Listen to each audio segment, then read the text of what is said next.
नमस्कार दोस्तों, स्वागत है आपका आपके अपने यूट्यूब चैनल मन अप स्टोरीज में। दोस्तों, ये कहानी चल रही है मंगलसूत्र, जिसके 3 पार्ट अपलोड हो चुके हैं और तीनों पार्ट का लिंक आपको नीचे डिस्क्रिप्शन बॉक्स में दिया हुआ है, जहाँ पर प्लेलिस्ट का लिंक दिया, वहाँ जाकर के पढ़ सकते हैं। जिन्होंने पढ़ ली उनके लिए ठीक है। आगे का पार्ट अब हम शुरू करते हैं।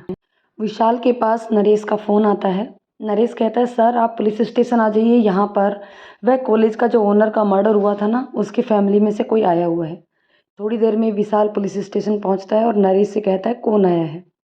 एक लेडी अंदर आती है और कहती है, वह मेरे फादर इन लॉ थे सर, एक्चुअली जिनका मर्डर हुआ है।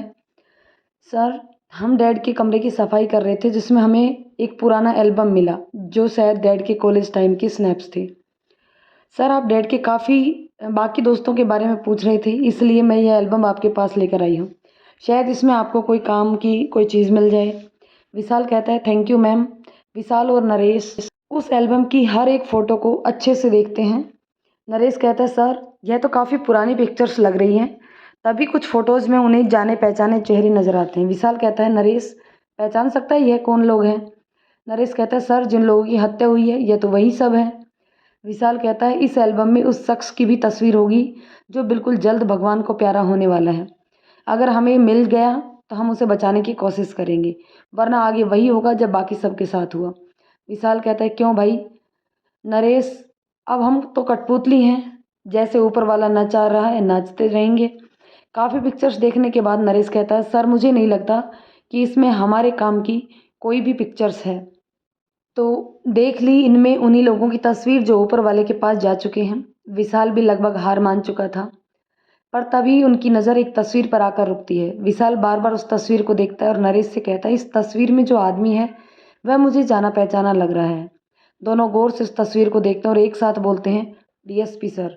विशाल कहता है, नरेश ये आदमी हम लोगों को इतने दिन से गोटी पिला रहा था। इसका मतलब कि डीएसपी इन सब को पहले से जानते थे, क्योंकि वह 5वें दोस्त वही महाराज तो हैं। अब समझ में आ रहा है क्यों इनकी पैंट गीली हो गई, क्यों ये 3 महीने की छुट्टी लेकर एमरोड भाग गए। लेकिन सर, आपको नहीं पता, मेरा नाम भी विशाल है। आपको जितने कानून से भागना था आप भाग चुके हैं। नरेश, जरा पता तो करना हमारे डीएसपी साहब की फ़्लाइट कितने बजे की है। अभी टेक ऑफ कराता हूँ। थोड़ी देर में डीएसपी साहब कुर्सी पर बैठे थे और उसके सामने विशाल कुर्सी पर बैठा था। डीएसपी चिल्लाकर कहते हैं, विशाल तुम्हारा दिमाग खराब हो गया है जो एयरपोर्ट से मुझे सीधे यहाँ लेकर आए हो। विशाल कहता है, सर सच बताऊं तो बिल्कुल दिमाग खराब है और मुझे खुद नहीं पता कि मैं क्या कर बैठूंगा। मतलब मैं इतने दिनों से पागलों की तरह परेशान हो रहा हूँ और आप सब कुछ जानते हुए भी अनजान बनकर बैठे हुए हैं, उल्टा मुझ पर ही रोब झाड़ रहे हैं। डीएसपी धीरे से बोलते हुए, तुम्हारे कहने का मतलब क्या है। विशाल कहता है, मतलब अब तो आपको मतलब बताना पड़ेगा। डीएसपी सर, जिंदगी चाहते हो तो जल्दी से असलियत बताओ, वरना आप भी अपना टिकट कटा लो, और वह भी अबोर्ड जाने का नहीं बल्कि ऊपर जाने का। तुम्हारा दिमाग खराब हो गया है विशाल, जो तुम मुझसे इस तरह की बातें कर रहे हो। अपनी नौकरी से हाथ धोना चाहते हो क्या। विशाल मुस्कुराकर कहता है, चिंता मत करिए सर, मैंने ऊपर तक आपकी रिपोर्ट्स लगा दी है, वह भी विद प्रूफ। नौकरी मेरी नहीं आपकी खतरे में है। विशाल तस्वीर दिखाकर कहता है मुस्कुराते हुए, वह आपका ही है ना यजमान। इस तस्वीर में जो चेहरा है, वैसे मानना पड़ेगा सर, जवानी में बड़े खूबसूरत लगते थे आप, हैंडसम टाइप। पर अफसोस के साथ सिर्फ चेहरा ही खूबसूरत था, असलियत में तो आप एक जानवर से भी गए गुजरे निकले। डीएसपी गुस्से में कहते हैं, लिमिट क्रॉस मत करो विशाल। विशाल कहता है, सर अभी आपने हमारी लिमिट्स क्रॉस हमने लिमिट क्रॉस नहीं करी है, पर अब थोड़ी देर में आपने बोलना शुरू नहीं किया तो हम बहुत कुछ क्रॉस कर जाएंगे। विशाल कहता है, हम नहीं चाहते कि हम आपको वैसे ही ट्रीट करें जैसे हम अपराधियों को करते हैं। विशाल, नरेश और 2 कांस्टेबल आकर डीएसपी साहब के पास खड़े हो जाते हैं। डीएसपी भी समझ चुका था कि अब दाल नहीं गलने वाली। इतने साल का एक्सपीरियंस जो था, तोते की तरह बोलना शुरू कर दिया। हम 6 दोस्त थे, अजय मित्तल, प्रकाश मेहरा, शैलेश आहूजा, विनय, जतिन और मैं। मेरा नाम तुम्हें पता है, यह बताने की ज़रूरत है। विशाल कहता है, जी नहीं, मिस्टर नवीन तिवारी। हम सब कॉलेज के फर्स्ट ईयर में मिले थे। विनय और जतिन दोनों बहुत ही बिगड़े हुए थे। पूरे कॉलेज में इन दोनों की ही चलती थी, क्योंकि एक प्रिंसिपल का बेटा था और दूसरा कॉलेज के ओनर का। बाकी हम चारों मिडिल क्लास फैमिली से बिलोंग करते थे। हम सब ने भी विनय और जतिन का ग्रुप ज्वाइन कर लिया। दोनों के पैसों पर ऐश करते थे और खुलकर ज़िंदगी जीते थे। यहाँ तक कि हम उनके गलत कामों में भी उनका साथ देने लगी। इसी बीच मैंने पुलिस का एग्ज़ाम दिया। मेरी किस्मत अच्छी थी और मैं सेलेक्ट हो गया। फिर तो हम सबकी और भी ज़्यादा मस्ती होने लगी। अब कोई भी काम हम खुला किया करते थे, क्योंकि पुलिस की टेंशन तो नहीं थी, सब मैं संभाल लेता था। हम सब जानते थे कि विनय देवयानी को फर्स्ट ईयर से ही पसंद करता था, पर देवयानी उसे घास भी बिल्कुल नहीं डालती थी। कई बार देवयानी की वजह से विक्रमजीत और विनय के बीच झगड़ा भी हुआ था। फिर एक दिन विनय का कॉल आया। उसने हम सबको मिलने के लिए बुलाया। विनय पूरी तरह नशे में चूर था। देवयानी की विक्रमजीत के साथ सगाई हो चुकी थी और इस बात से वह बहुत ही नाराज़ था। उसने हम सबसे कहा कि हमें जो चाहिए वह हम उससे मुँह मांगा मांग सकते हैं, बस हम उसे देवयानी ला कर दे दें। हम सब भी लालच में आ गए। अरे एक दिन हम सब ने मिलकर देवयानी को उठा लिया, उसे विनय के फार्म हाउस पर ले गए। विनय ने हम सबको पार्टी दी। वह बहुत खुश था। विनय देवयानी से शादी करना चाहता था। जब देवयानी होश में आई, विनय को सामने देखकर उसे बहुत गुस्सा आया। गुस्से में उसने विनय को बहुत उल्टा सीधा कहा। विनय ने शादी की सारी तैयारियां कर रखी थी। उसने देवयानी को समझाया कि यह शादी कर ले उससे और उसे कुछ नहीं चाहिए, पर देवयानी मानने को तैयार नहीं थी। उसने ना सिर्फ विनय को इंसल्ट की, बल्कि उसने उस दिन अपनी बर्बादी का बीज रख दिया। अरे विनय तो उसे प्यार से शादी के लिए मना रहा था, पर उसने विनय के बारे में उल्टी सीधी बातें कर करके उसके मुंह पर थूक दिया। बस अपनी बेइज्जती बर्दाश्त नहीं कर पाया और उसने अपने होश खो दिए। उसने देवयानी का रेप कर दिया। उसके बाद उसने हर रात हर दिन देवयानी को बुरी तरह झकझोर डाला। उसके अंदर जितना भी गुस्सा था उसने सारा देवयानी पर निकाल डाला। एक हफ्ते बाद जब हम सब वापस पहुंचे और देवयानी की यह हालत देखकर मैंने विनय से कहा, तुम्हें पता है हम इस केस में बुरी तरह से फंस सकते हैं। विनय ने हम सबको भी लालच दिया और फिर आखिर हमारा भी देवयानी को इस हालत में देखकर दिल मचल गया। फिर हम सब ने 20 दिन तक उसके साथ गुजारे। इस बीच देवयानी की हालत खराब होने लगी। विनय उसे छोड़ना ही नहीं चाहता था। जानवर बन चुका था वह। दिन में मुश्किल से 1 या 2 घंटे ही हमारे साथ रहता। पूरे दिन देवयानी के पास ही रहता वह और उसे बुरी तरह टॉर्चर करता रहता। सबका असर देवयानी के दिमाग पर पड़ा। फिर उसने रिएक्ट करना ही बंद कर दिया। एक जिंदा लाश की तरह बिस्तर पर पड़ी रहती। हम सब उसके साथ चाहे कुछ भी करते, वह कुछ रिएक्ट ही नहीं करती। फिर आखिरकार विनय को बहुत समझाने के बाद देवयानी को सड़क पर छोड़ दिया। जब यह बात पुलिस तक पहुंची तो मैंने इस केस को पूरी तरह बंद कर दिया। हमने देवयानी की कुछ तस्वीरें निकाली, उन्हें दिखाकर हमें देवयानी के कैरेक्टर लेस साबित किया। मैंने उस सबको इस केस से पूरी तरह बचा लिया। उसके बाद विनय और नवीन यह देश छोड़कर चले गए। बाद में मुझे पता चला कि देवयानी की कंडीशन काफ़ी ख़राब हो गई थी। उसने बच्चे को जन्म भी दिया था और फिर उसकी मौत की खबर मिली थी मुझे। मैं जानता हूँ मैंने जो गुनाह किया, जो पाप किया, उसकी कोई माफ़ी नहीं है। जवानी के जोश में मैंने एक मासूम लड़की की ज़िंदगी बुरी तरह से बर्बाद कर दी। विशाल कहता है, सर आपको पता भी है कितना कुछ बर्दाश्त किया उस लड़की, उसके पिता ने, उसके पति ने और उसकी उस बच्ची ने, जिसने कभी अपनी माँ का प्यार देखा ही नहीं। डीएसपी साहब कहते हैं, मुझे पता है विशाल, मैंने जो किया गलती नहीं, गुनाह है, पाप है। वह पाप जिसकी कसक आज तक मेरे दिल में है, मेरे वजूद को सिकारती रहती है। मुझे एक दिन खबर मिली, कॉलेज के ओनर को किसी ने जान से मार दिया। घटनास्थल से हमें जो सबूत मिले वह सब आदर्श चोपड़ा की तरफ इशारा करते थे। जब हम उसे ढूंढते हुए उसके घर पहुंचे तो वहां पर कोई नहीं था। 1 महीने तक हम उसकी तलाश करते रहे, पर वह हमें कहीं नहीं मिला। फिर एक दिन वह हमें मिला। पुलिस उसके पीछे पड़ गई। मैंने खुद उस पर गोलियां चलाई थी, पर वह पुलिस को नहीं मिला। पानी में कूद कर गायब हो गया। लेकिन इतनी गोलियां उसे लगी थी, पुलिस ने उसे मरा हुआ मान लिया और केस फाइल बंद कर दी। आज इतने सालों बाद फिर से वही सब शुरू हुआ। मैंने अपने तरीके से इस केस में बहुत छानबीन करी, क्योंकि मैं जानता था कि यह सब देवयानी का बदला लेने के लिए किया जा रहा है। मैंने विनय को फ़ोन पर सारी बातें बताई, पर वह तब भी मतलबी और आज भी मतलबी है। इतना तो समझ गया कि या तो आदर्श जिंदा है, वो सब यह सब कर रहा है, या फिर विक्रम यह सब कर रहा है। इतना ढूंढने के बाद भी दोनों ही नहीं मिले। या फिर सवाल यह उठता है कि अगर आदर्श और विक्रम को भी यह सब करना था तो उन्होंने इतने साल इंतज़ार क्यों किया। यह दोनों तो वह सब उस वक्त भी कर सकते थे, तो विक्रम जब यंग भी था, आज तो वह भी ओल्ड हो चुका होगा ना। आप इतने सालों बाद वह दोनों ये सब क्यों कर रहे हैं? पता नहीं। वह दोनों कर रहे हैं या किसी और से करवा रहे हैं। जितनी भी हत्याएं हुई हैं इतनी सफाई से कि एक भी सबूत पुलिस वालों को नहीं मिला है। इसका मतलब साफ है कि जो भी है ये सब काम कर रहा है वह एक बेहतरीन खिलाड़ी है। उसे पुलिस का हर कदम पता होता है। इसका मतलब वह पुलिस की पर नज़र भी रखता है। विशाल कहता है, कह तो आप ठीक रहे हैं, सॉरी सर, पर आपको हमारी कस्टडी में रहना होगा। शायद ये हमारे लिए भी ही बेहतर होगा और आपके लिए भी। और मैं यह चाहता हूँ कि विनय को इंडिया कैसे लाया जाए।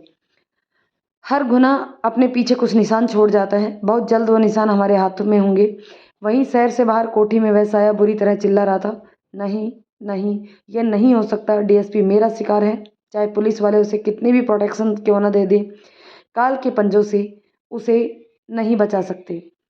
डीएसपी 2-4 दिन की सांस और मिल गई है तुझे, जी ले, पर याद रखना मौत हर वक्त तेरे सर पर मंडरा रही है। कौन है ये कातिल जो इन सब की हत्या कर रहा है? उस दिन डीएसपी साहब को रिमांड पर रखने के बाद विशाल कहता है, मैंने ऊपर से ऑर्डर ले लिए हैं, डीएसपी साहब को दूसरी जगह शिफ्ट करना होगा। विशाल अंदर जाकर आता है, सर आपको दूसरी जगह शिफ्ट करना है? डीएसपी सर झुकाकर कहते हैं, मैं अपनी फैमिली से मिलना चाहता हूँ। विशाल कहता है, सर आपने जो कुछ हमारे सामने बोला है अभी तक उसके बारे में किसी को भी पता नहीं है। हमने आपकी फैमिली से बोला है आपको किसी इंपॉर्टेंट काम से बाहर भेजा गया है। आप अगर इस कंडीशन में उनसे मिलेंगे तो मजबूरन मुझे उन्हें सच्चाई बतानी पड़ेगी। डीएसपी कहते हैं, रहने दो। और फिर विशाल मुस्कुराकर कहता है, हर इंसान गुनाह करते वक्त भूल जाता है कि यह गुनाह उसके भविष्य को किस तरह बर्बाद कर सकता है। डीएसपी साहब रिमांड पर हैं। यह बात अभी तक बाहर नहीं आई थी, इसलिए उन्हें पुलिस लाइन में ले जाना ठीक नहीं था। विशाल उन्हें अपने साथ अपनी गाड़ी में लेकर जा रहा था। हाईवे में अचानक विशाल गाड़ी पर ब्रेक लगाता है। सामने हाईवे पर एक इंसान ज़मीन पर पड़ा था। उसके आसपास काफ़ी खून फैला हुआ था। विशाल कहता है, मुझे लगता है एक्सीडेंट हुआ है। सर आप रोकें, मैं देख कर आता हूँ। विशाल जैसे उस इंसान की तरफ बढ़ता है, अचानक एक हाथ डीएसपी की तरफ बढ़ता है और उसे खींचकर बाहर निकालता है। डीएसपी चिल्लाना चाहता है पर उसके मुंह से आवाज़ ही नहीं निकल पाती, क्योंकि किसी ने उसका मुंह बंद कर दिया था। विशाल जैसे उस आदमी के करीब पहुंचता है, वह इंसान उठकर जंगल की तरफ भाग जाता है। विशाल चिल्लाता है, तभी अचानक उसके दिमाग में कुछ आता है। वह घूमकर गाड़ी की तरफ देखता है जहाँ पर डीएसपी साहब नहीं थे। विशाल समझ जाता है कि यह सब क्यों हुआ है। विशाल अपनी गन निकालकर जंगल की तरफ चला जाता है। विशाल जंगल में डीएसपी साहब को आवाज़ देता है पर उसे कोई आवाज़ सुनाई नहीं देती। तभी अचानक गाड़ी की आवाज़ उसके कानों में पड़ती है। आवाज़ की दिशा में भागकर जाता है तो देखता है डीएसपी साहब गाड़ी के आगे बंधे हुए थे। विशाल जल्दी से अपनी गाड़ी से उस गाड़ी का पीछा करता है।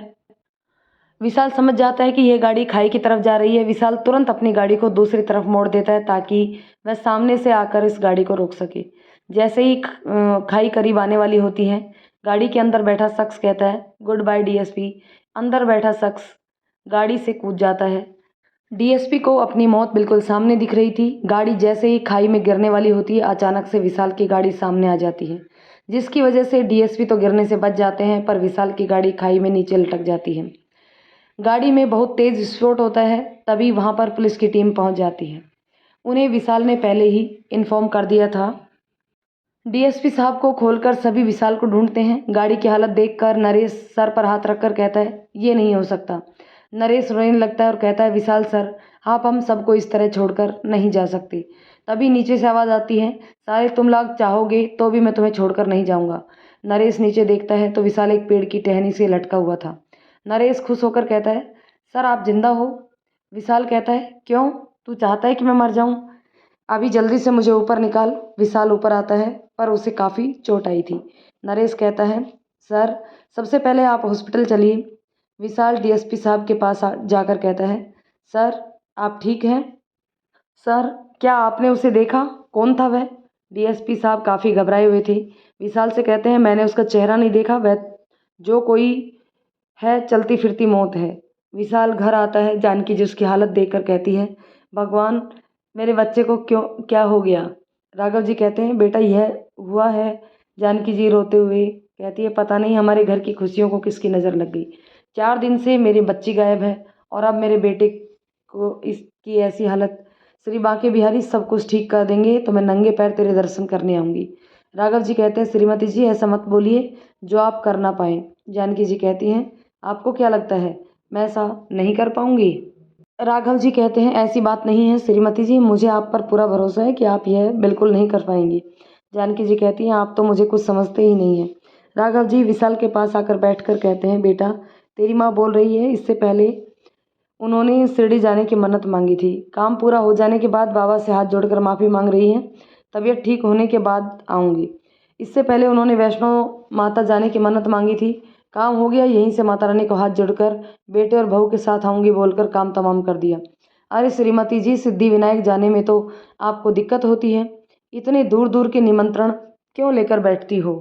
विशाल हंसता है। जानकी जी मुंह बनाकर कहती है तुम बाप बेटों को बस मेरा मजाक उड़ाना आता है। जानकी जी विशाल से गुस्से में कहती है हल्दी वाला दूध पी ले। जानकी जी कहती है बेटा पिया का कुछ पता चला। विशाल निराश होकर ना में सिर हिलाता है। जानकी जी कहती है आजकल इतना क्राइम बढ़ गया है, अगर हमारे पिया के साथ कुछ हो गया तो तू एक पुलिस वाला होकर अपनी बहन को नहीं ढूंढ पा रहा, आम आदमी क्या सोचेगा। तो विशाल अपने कमरे में जाता है पर उसे नींद नहीं आती। विशाल बैठे बैठे कुछ सोचता है और फिर नरेश को फ़ोन करके कहता है अगर शेर को जाल में फंसाना है तो उसके सामने गोश्त तो डालना ही पड़ेगा। अब आप लोग समझ रहे हो गोश्त कौन बनने वाला है। विशाल ऑफिस जाने के लिए तैयार हो रहा था, तभी सुहानी उस कमरे में आती है और चिल्लाकर कहती है तुम्हारे पास दिमाग है कि नहीं। सुहानी को इस तरह अचानक देखकर विशाल कहता है तुम कब आई। सुहानी कहती है फ़िलहाल 22 साल हो चुके हैं, पर फिलहाल तुम्हारे कमरे में अभी अभी आई हूँ। विशाल कहता है क्या बात है भाई, आज मिजाज कुछ उखड़ा उखड़ा सा लग रहा है मैडम का। सुहानी कहती है तुम्हें इतनी चोट कैसे आई। विशाल एटीट्यूड के साथ कहता है योद्धाओं को तो चोट आती रहती है। सुहानी मुंह बनाकर कहती है योद्धा और यह गॉड। प्लीज़ विशाल चुप हो जाओ, मुझे गुस्सा इसलिए आ रहा है कि तुमने मेरी कॉल का जवाब क्यों नहीं दिया। विशाल उससे कहता है तुम्हें पता है मैं कितना बिजी हूँ, तुम्हें पता है उस किलर ने डीएसपी साहब को मारने की कोशिश की। ओ गॉड बट क्यों। विशाल कहता है क्योंकि डीएसपी भी उन सब में इन्वॉल्व था। सुहानी कहती है बाय द वे वह सब तुम्हारे ऑफिस की बात है, उससे मुझे कोई मतलब नहीं। अच्छा तुम्हें पता है मैं तुम्हें गुड न्यूज़ देने आई हूँ। जब मैं कैपटाउन शूट के लिए गई थी ना तो वहाँ पर मेरी मुलाकात विनय ओबेरॉय से हुई। विशाल कहता है तुम कैपटाउन गई थी। ओ हाँ मुझे तो याद ही नहीं। सुहानी कहती है तुम्हें कुछ याद भी रहता है। मैं कहाँ थी। मिस्टर विनय ओबेरॉय पता है एक हफ्ते बाद इंडिया आ रहे हैं, स्पेशली मेरे लिए उन्होंने मेरी फिल्म को फाइनेंस किया है। विशाल कहता है mister Vinay Oberoi CEO Oberoi groups of companies. Suhani कहती है डेफिनेटली वही। विशाल मुस्कुराकर कहता है वेरी गुड सुहानी, तुम तो सच में मेरे लिए गुड न्यूज़ लेकर आई हो। सुहानी कहती है पहले पूरी बात तो सुन लो, आज शाम को हमारी सक्सेस पार्टी है और तुम्हें उसमें आना है। अगर कोई गर्लफ्रेंड है तो उसे भी साथ लेकर आ सकते हो, अदरवाइज वैसे भी आ सकते हो। विशाल कहता है सुहानी देखो आने के लिए मैं मना नहीं कर रहा हूँ, पर इस वक्त जैसे हालात हैं मैं पार्टी में नहीं आ सकता। पिया 4 दिन से गायब है, ऐसे में पार्टी में जाऊँगा तो लोग क्या बोलेंगे। सुहानी कहती है ओके तो फिर मैं पार्टी कैंसिल कर देती हूँ। विशाल उसका हाथ पकड़कर कहता है तुम पागल हो गई हो। सुहानी विशाल की आंखों में देखकर कहती है मेरी खुशी तुम्हारे लिए मायने नहीं रखती। विशाल उसका चेहरा अपने हाथों में लेकर कहता है तुम्हारी खुशी मेरे लिए बहुत मायने रखती है सुहानी, लेकिन क्या तुम मेरे जज्बातों को नहीं समझ सकती। तुम बताओ अगर यही कंडीशन तुम्हारे साथ होती तो तुम क्या करती। सुहानी थोड़ी देर चुप रहती है और फिर कहती है ठीक है बट जब पिया मिल जाएगी फिर तो आओगे ना पार्टी में मेरे साथ। विशाल कहता है मैं तो कुछ ज़िंदगी तैयार हूँ आपके साथ पार्टी में चलने के लिए। सुहानी हंसकर कहती है अच्छा जैसे तुम्हारी वाइफ मुझे तुम्हारे साथ जाने देगी। विशाल चुप हो जाता है और मन ही मन कहता है अगर मेरी वाइफ कोई बनेगी तो वह सिर्फ तुम सुहानी। सारी प्रॉब्लम्स को सोल्व कर लूँ फिर अपनी लव लाइफ को भी सोल्व करूँगा। सुहानी कहती है हेलो मिस्टर कहाँ खो गए। चलो मैं चलती हूँ, तुम्हें इनवाइट करने आई थी पर तुमने तो मना कर दिया। कोई नहीं, आई कैन अंडरस्टैंड। सभी तभी विशाल का फ़ोन बजता है। उधर से नरेश कहता है सर जल्दी आइए पिया मिल गई।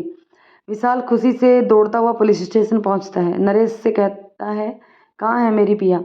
सर वह हॉस्पिटल में है। विशाल किसी अनहोनी की आशंका में घबरा जाता है और कहता है क्या हुआ है उसको। नरेश कहता है अरे सर घबराइए मत, उन्हें कुछ नहीं हुआ, बस वह बेहोश है। आप चलिए मेरे साथ, यहीं पास के हॉस्पिटल में ही है। विशाल हॉस्पिटल पहुंचता है तो डॉक्टर उसे बताते हैं कि कोई प्रॉब्लम नहीं है, बस शायद मेडिसिन के असर की वजह से वह बेहोश है। विशाल पिया को देखता है और चैन की सांस लेता है। डॉक्टर से बताते हैं पिया के साथ कुछ भी नहीं हुआ है। ना ही उसे मारा पीटा गया। उसे देखकर ऐसा बिल्कुल नहीं लग रहा कि 4 दिन से किसी ने उसे किडनैप कर रखा था। विशाल कहता है अब यह तो होश में आने के बाद ही बताएगी। थोड़ी देर बाद पिया को होश आता है। विशाल तुरंत उसके पास जाता है। पिया उसे देखकर कहती है भाई मैं हॉस्पिटल में क्या कर रही हूँ? मैं तो ट्रेन में थी ना। हे भगवान कोई हादसा हो गया, मैं जिंदा तो हूँ ना, कहीं मर तो नहीं गई? यह तूने क्या कर दिया भगवान, अभी मेरी उम्र ही क्या थी।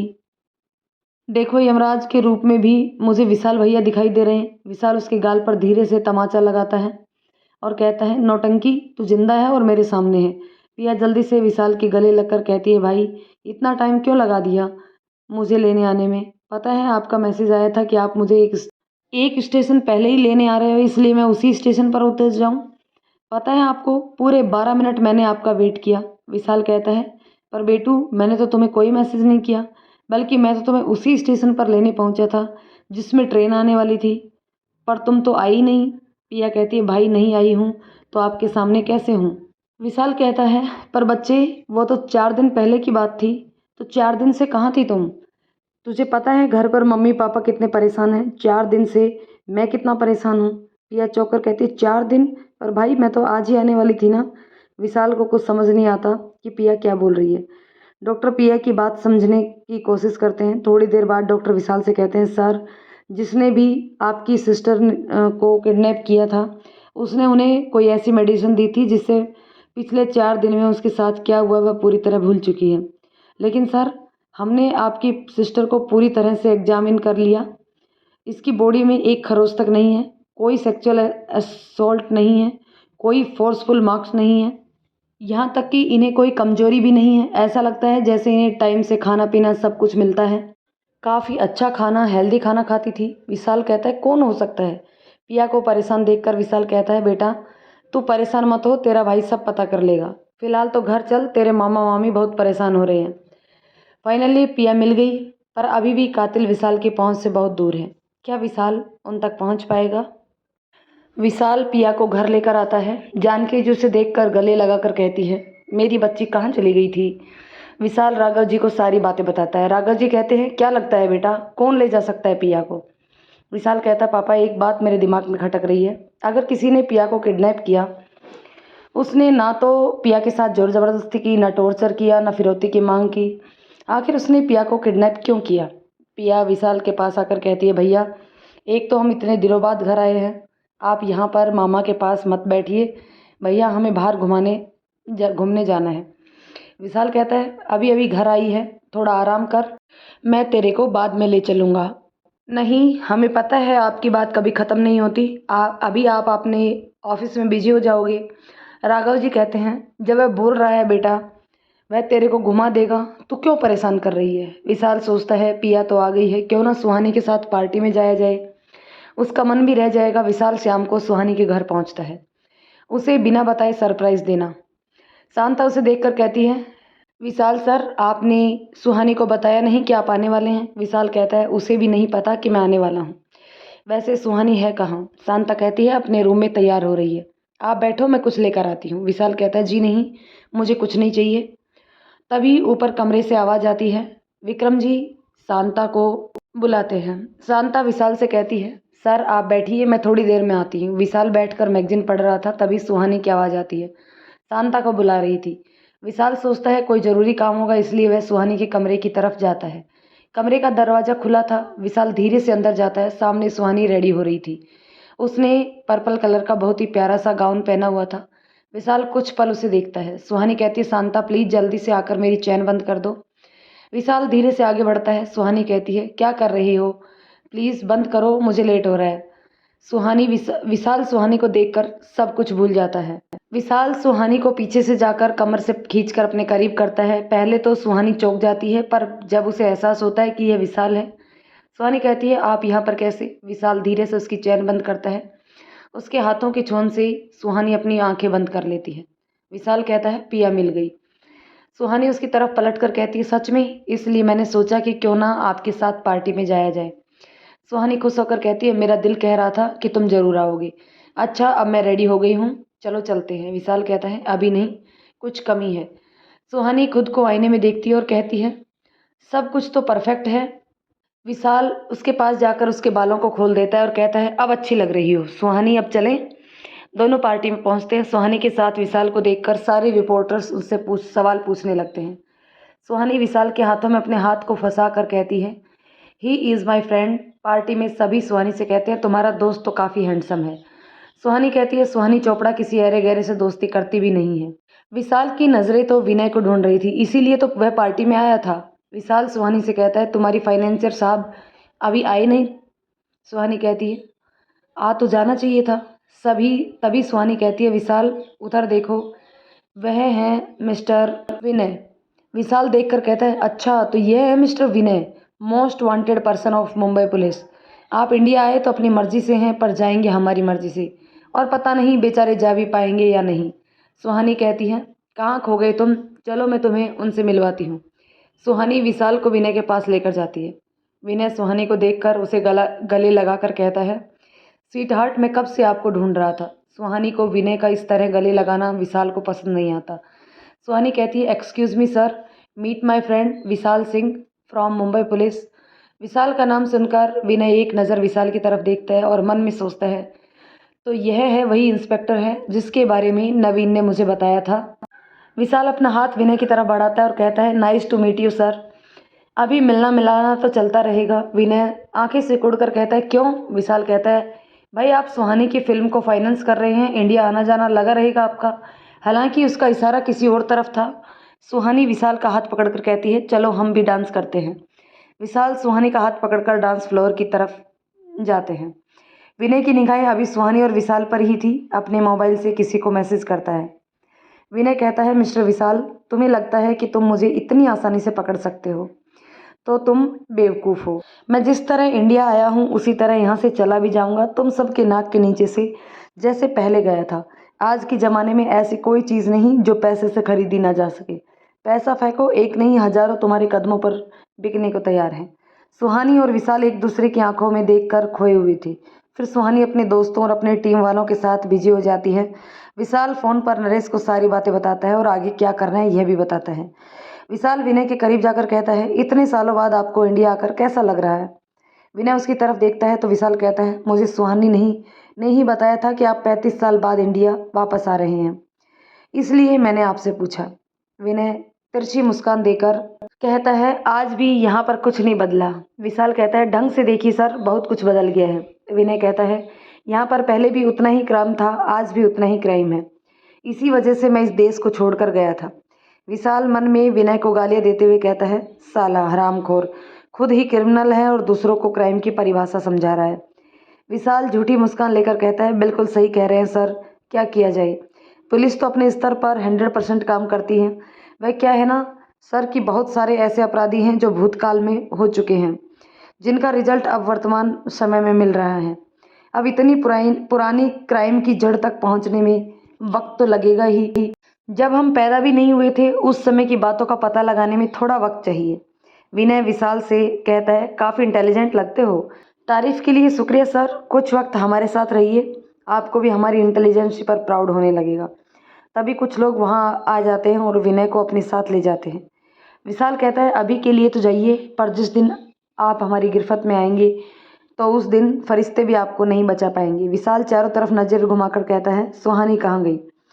विशाल सुहानी की पूरी पार्टी में ढूंढता है, उसे न देखकर विशाल घबरा कर कहता है कहाँ चली गई। विशाल बाहर गार्डन में आकर देखता है, उसी सामने बेंच पर सुहानी बैठी हुई दिखाई देती है। विशाल उसके पास जाकर कहता है मैं तुम्हें पूरी पार्टी में ढूंढ रहा हूँ और तुम यहाँ बैठी हो। विशाल सुहानी के बगल में बैठकर कहता है यहाँ क्या कर रही हो। सुहानी विशाल की तरफ देखती है। विशाल कहता है सुहानी ये तुम्हारी आंखें इतनी लाल और नशीली क्यों लग रही है। सुहानी हंसकर कहती है क्योंकि मैंने नशा किया है। विशाल उसे देखकर कहता है सुहानी तुम कुछ तो अलग लग रही हो, क्या किया है तुमने। सुहानी कहती है मैंने विस्की पी है। सुहानी विशाल के गले लगकर रोने लगती है और कहती है मुझसे कोई प्यार नहीं करता विशाल, तुमने देखा मेरे साथ जो साइड हीरोइन है उनके पेरेंट्स कितने खुश हैं उनकी सक्सेस से, और मैं मूवी की लीड हीरोइन हूँ, उसके बाद भी कुछ नहीं है। मेरा भी मन करता है मेरे पापा भी पार्टी में आए, सबसे मेरे बारे में अच्छी अच्छी बातें करें। विशाल सुहानी के सिर पर हाथ फेर कर कहता है कोई बात नहीं सुहानी, पहले तुम रोना बंद करो। सुहानी कहती है नहीं मुझे रोल लेने दो विशाल, दुनिया वालों के सामने हंसने का मुस्कुराने का नाटक करके मैं भी थक जाती हूँ। सुहानी मैं तुम्हारे पापा से बात करूँगा, तुम उनसे बिल्कुल भी बात मत करना, वह बहुत बुरे हैं, तुमसे भी बहुत उल्टा सीधा बोलेंगे और अगर तुम भी मुझे छोड़कर चले गए तो फिर मैं अपनी बातें किससे शेयर करूँगी।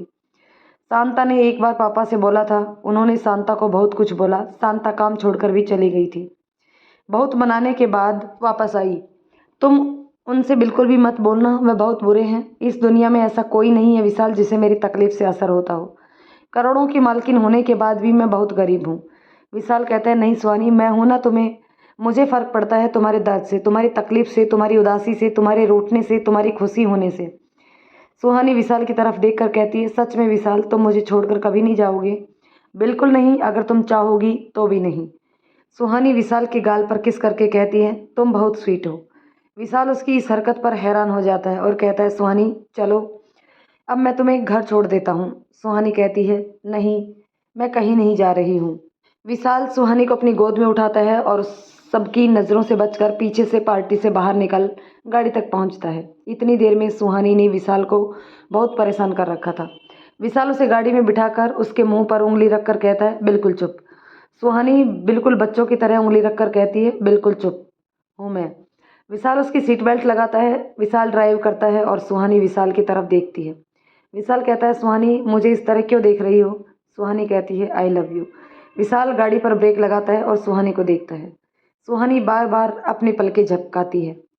सुहानी कहती है अच्छा नहीं लगा, ओके वापस आई लव यू। विशाल कहता है सुहानी क्या बोल रही हो? सुहानी कहती है कि मैंने तुम्हें आई लव यू बोला है पर तुम्हें आई लव यू पसंद नहीं आया, इसलिए मैंने अपना आई लव यू वापस ले लिया। विशाल उसकी नादानी पर हंसता है और कहता है तुम पागल हो सुहानी। सुहानी दांत निकाल कर कहती है मुझे पता है विशाल। विशाल गाड़ी स्टार्ट करता है और बीच बीच में सुहानी को देखता रहता है। सुहानी खिड़की से बाहर देख रही थी और अचानक चिल्लाती है गाड़ी रोको गाड़ी रोको। अब क्या हुआ सुहानी? विशाल मुझे आइसक्रीम खानी है। विशाल कहता है सुहानी इस ठंड में तुम्हें आइसक्रीम खानी है? बिल्कुल नहीं, तुम्हारी हेल्थ के लिए भी बिल्कुल अच्छा नहीं है, घर चलो। सुहानी मुंह फुलाकर कहती है बिल्कुल नहीं जाऊंगी, जब तक तुम मुझे आइसक्रीम लाकर नहीं देते हो मैं बिल्कुल भी घर नहीं जाऊंगी। विशाल गाड़ी आगे बढ़ाता है। सुहानी तेज चिल्लाना शुरू कर देती है। विशाल कहता है मेरी माँ चुप हो जा वरना लोगों को लगेगा कि मैं तुझे किडनैप करके ले जा रहा हूँ। सुहानी कहती है पहले तुम मुझे आइसक्रीम ला कर दोगे।